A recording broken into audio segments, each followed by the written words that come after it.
Greetings everyone, we are Group 3 and we are going to present a brief yet meaningful journey through the life and travels of our national hero Dr. Jose Rizal.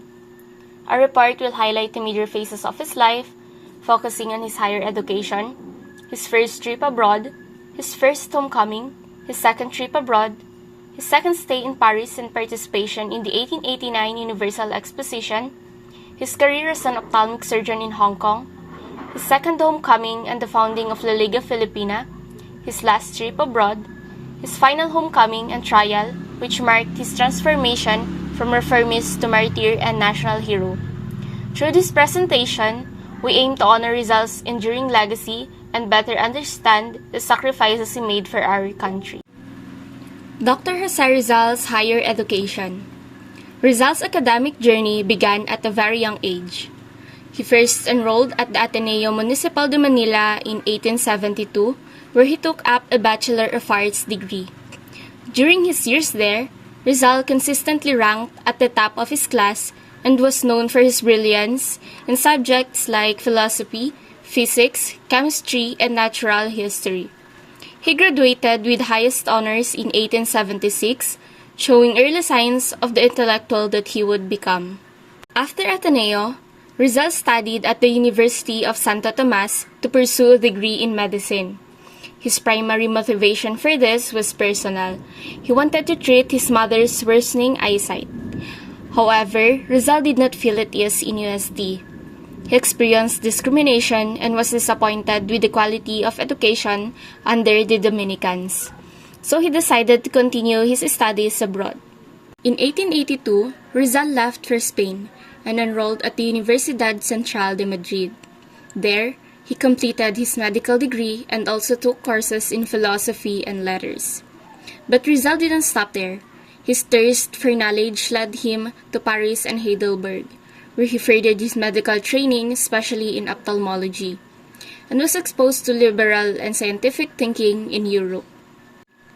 This experience not only enhanced his academic and professional capabilities but also broadened his worldview and deepened his sense of nationalism. In summary, Rizal's higher education journey from Manila to Europe shaped him into a well-rounded scholar, physician, and reformist, preparing him for the greater role he would later play in Philippine history. Now, let's discuss Rizal's first trip abroad.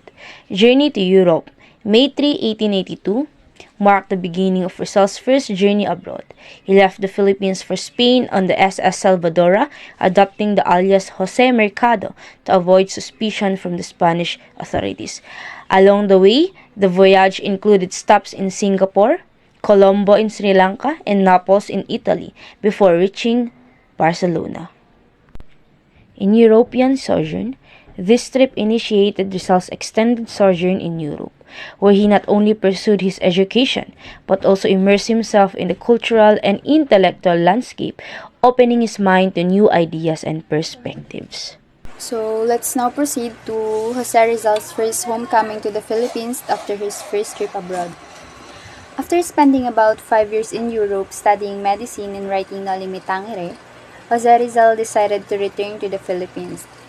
He wanted to help his family, especially his mother who was suffering from an eye problem, and he also wanted to see how Filipinos reacted to his novel, which exposed the abuses of the Spanish colonizers. Rizal arrived in Manila in August 1887 and then went back to his hometown, Calamba, Laguna. During his homecoming, Rizal opened a small clinic where he treated various patients, including his own mother. Aside from practicing medicine, he also continued to spread his ideas for reform and social change, encouraging Filipinos to fight for their rights peacefully. However, No Limit Tangere had made a strong impact, and many Spanish friars saw Rizal as a threat. He was constantly watched and he received serious threats from authorities who accused him of being a revolutionary. Due to the growing danger around him and the risk posed to his family, Rizal made a difficult decision to leave the Philippines again in February 1880. Even though his stay was short, it was very meaningful. His first homecoming showed his deep love for his country and his willingness to face danger for the sake of the Filipino people. This experience also strengthened his determination to continue fighting for reforms not by violence, but through education, writing, and peaceful advocacy. On Rizal's second trip abroad, disillusionment with the state of affairs in the Philippines and health concerns prompted Rizal's second journey abroad in February 1888. He traveled to Hong Kong and Macau, meeting with fellow Philippine exiles and seeking to connect with those who shared his vision for reform. From there, Rizal embarked on a journey to Japan where he spent several months, further absorbing the culture and observing the political systems of other countries. This trip demonstrated his unwavering commitment to seeking knowledge and building a network of support for his reformist cause. Let's proceed to Rizal's second sojourn in Paris and the Universal Exposition of 1889. The Exposition Universelle of 1889 was a World's Fair held in Paris, France, from May 6 to October 31, 1889. It was held during the year of the 100th anniversary of the storming of the Bastille, an event considered symbolic of the beginning of the French Revolution. While there, Rizal published an annotated edition of Morga's Successos. He polished it at number 45 Rue de Maubeuge, where he lived with Valentin Ventura. His roommates were Captain Justo Trinidad and Jose Albert. Rizal founded three Filipino societies. First is the Kidlat Club. This is to bring together young Filipinos in the French capital to enjoy the Universal Exposition. Second is the Indios Bravos, or Brave Indians. This replaced Kidlat Club, wherein members pledged to excel in intellectual and physical prowess to win admiration of foreigners. And the third one is the RDLM Society, or the Redención de los Malayos, or Redemption of the Malays. This is a propagation of all useful knowledge in the Philippines, can be scientific, artistic, or literary. And he wrote Por Telefono. This is a satirical work as a reply to another slanderer, Father Salvador Font. This is under the authorship of Dimas Alang, one of Rizal's pen names. He lived frugally and spent time at the library and dining with friends, at the homes of Pardo de Taveras, Venturas, Busteds, and Lunas.